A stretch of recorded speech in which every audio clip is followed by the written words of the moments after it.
శాస్త్రి గారితో. అయితే రామాయణం మనం చూసినట్లయితే ఆ గ్రంథంలో రాముడు అంటే ఒక భగవంతుడు మానవ రూపంలో అవతరించాడు, మనిషి ఎలా ఉండాలో నేర్పించారు, ఇదంతా బాగానే ఉంది. కానీ ఒక రాముడికే కష్టాలు తప్పలేదు. తండ్రి మాట విని 14 సంవత్సరాలు వనవాసం చేశారు, భార్యని ఆయన వదిలేశారు, పాపం పిల్లలతో స్పెండ్ చేయలేదు, మొత్తం ఆయన అంతా కూడా చాలా హడిల్స్ ఉంది. అలాంటి రాముణ్ణి మనం కనుక కొలిచినట్లయితే మనకు ఆనందం అనేది అసలు ఎలా కలుగుతుంది? చాలా మంచి ప్రశ్న అమ్మా. వాస్తవానికి ఇందులో మనం తెలుసుకోవాల్సినటువంటి ఒక అంశం ఉంది. రామచంద్రమూర్తి ఎక్కువ కాలం సుఖంగా ఉన్నాడు, కొద్ది కాలమే ఆయన కష్టపడ్డాడు. ఎందుకు అంటే రామచంద్రమూర్తి యొక్క కాలం ఎంత త్రేతాయుగంలో అంటే 11,000 సంవత్సరాలు అని చెప్పారు. ఈ 11,000 సంవత్సరాల్లో మనకిప్పుడు దొరికేటటువంటి రామాయణం కేవలం ఒక 40 సంవత్సరాల వయసు దాకా ఉంటుంది. ఆ తర్వాత ఉత్తర రామాయణం ఉంటుంది. కానీ మిగతా అంతా అయోధ్యలో వెళ్ళిన రాజ్యము ఇంత 11,000 సంవత్సరాల ఆయన యొక్క జీవనము 11,000 సంవత్సరాలు. ఈ 24,000 శ్లోకాల్లో ఎక్కడవుతాయి? 11,000 24,000 అంటే మహా అంటే సంవత్సరానికి 2.5 శ్లోకాల జీవితమా స్వామిది? కాదు కదా. 40 ఏళ్ల లోపలకే 24,000. అసలు రామాయణం శతకోటి ప్రవిస్తరం అన్నారు. 100 కోట్ల శ్లోకాలతో ఉంది. అందులో దేవ మర్త్య పాతాళ లోకాల నుంచి 3 వస్తే 3కి కొంచెం కొంచెంగా పంచుకుంటూ వెళ్ళిపోయారు. 33 కోట్లు, తర్వాత అట్లాగే 1 కోటి ఉంటే 33 లక్షలు, 33 లక్షలు, 33 లక్షలు, 1 లక్ష మిగిలితే 33,000, 33,000, 33,000, 1,000 మిగితే 333, 333, 333 ఇట్లా పంచుకుంటూ వెళ్ళిపోయారు. చివరికి ఒక్క శ్లోకం మిగిలింది పరమేశ్వరుడి దగ్గర. మరి ఇదేం చేస్తారు అని అడిగారు. అడిగితే ఈ ఒక్క శ్లోకము 32 అక్షరాలు ఉన్నాయి కదా, అనుష్టుప్ ఛందస్సు. ఈ 32 అక్షరాల్లో 10 అక్షరాలు దేవలోకానికి, 10 అక్షరాలు మర్త్యలోకానికి, 10 అక్షరాలు పాతాళలోకానికి ఇచ్చేస్తాను, 2 అక్షరాలు నేను ఉంచుకుంటాను అన్నాడు పరమేశ్వరుడు. ఆ 2 అక్షరాలే రా మా.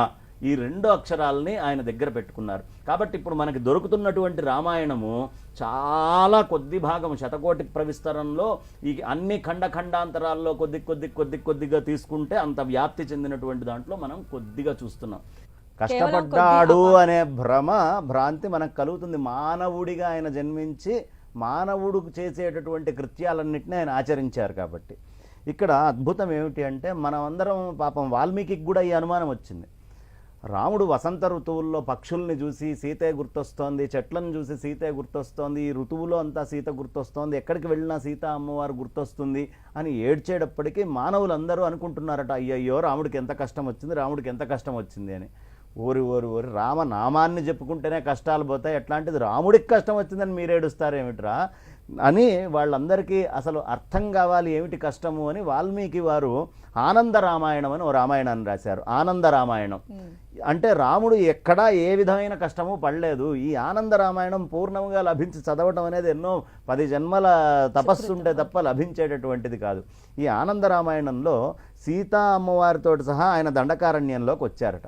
వచ్చినప్పుడు ఈ ఋషులందరూ అక్కడ కూర్చొని బాగా గిడ్డాలు పెంచి తపస్సు చేసుకుంటున్నటువంటి ఋషులు, ఓహో సాంసారిక జీవితంలో ఇన్ని సుఖాలు ఉంటాయా, తెలియక మనం ఇక్కడ తపస్సు చేసుకుంటున్నామే, భగవతవతారమైనటువంటి రామచంద్రమూర్తి ఎంత ఆనందాన్ని అనుభవిస్తున్నాడు అనేటప్పటికి రాముడు అనుకున్నాడు, ఓరి వీళ్ళేమిటి తపస్సును వదిలిపెట్టి ఇటువైపు ఆలోచిస్తున్నారు, వీళ్ళకి అన్నీ తెలియాలి అనే ఉద్దేశంతో ఆయన ఆలోచించాడు. వెంటనే ఈ ఋషులు అనుకుంటున్నారన్నమాట, అయితే మనం ఏం చేద్దాం, ఇప్పుడు వివాహం చేసుకుందాం అని అనుకున్నారు. పక్కవాడిని అడిగాడు, ఎప్పటి నుంచి నువ్వు తపస్సు చేస్తున్నావయ్యా? 4,000 సంవత్సరాల నుంచి, 6,000 సంవత్సరాల నుంచి అని చెప్పుకుంటూ వెళ్తుంటే అప్పుడు మరి ఇప్పుడు మనకి పిల్లని ఎవరిస్తారు అని, ఏం పర్వాలేదయ్యా మనం అన్ని గులకరాళ్ళు తీసుకెళ్దాం, గులకరాళ్ళన్నీ కూడా అట్లా చక్కగా రాముడు వెళ్ళే దారిలో వేస్తే ఆయన పదస్పర్శ దాకంగానే ఒక్కొక్క రాయి ఒక్కొక్క కన్య అవుతుంది, మనం వివాహం చేసుకుందాం అని ఈ విధంగా మాట్లాడుకుంటుంటే వీళ్ళకి జ్ఞానోదయం చెయ్యాలి అనే ఉద్దేశంలో, ఇది ఆనంద రామాయణంలో వాల్మీకి రాసిందే, వాల్మీకి వారు ఆయన మహర్షి ఆయన రచింపబడినటువంటిదే.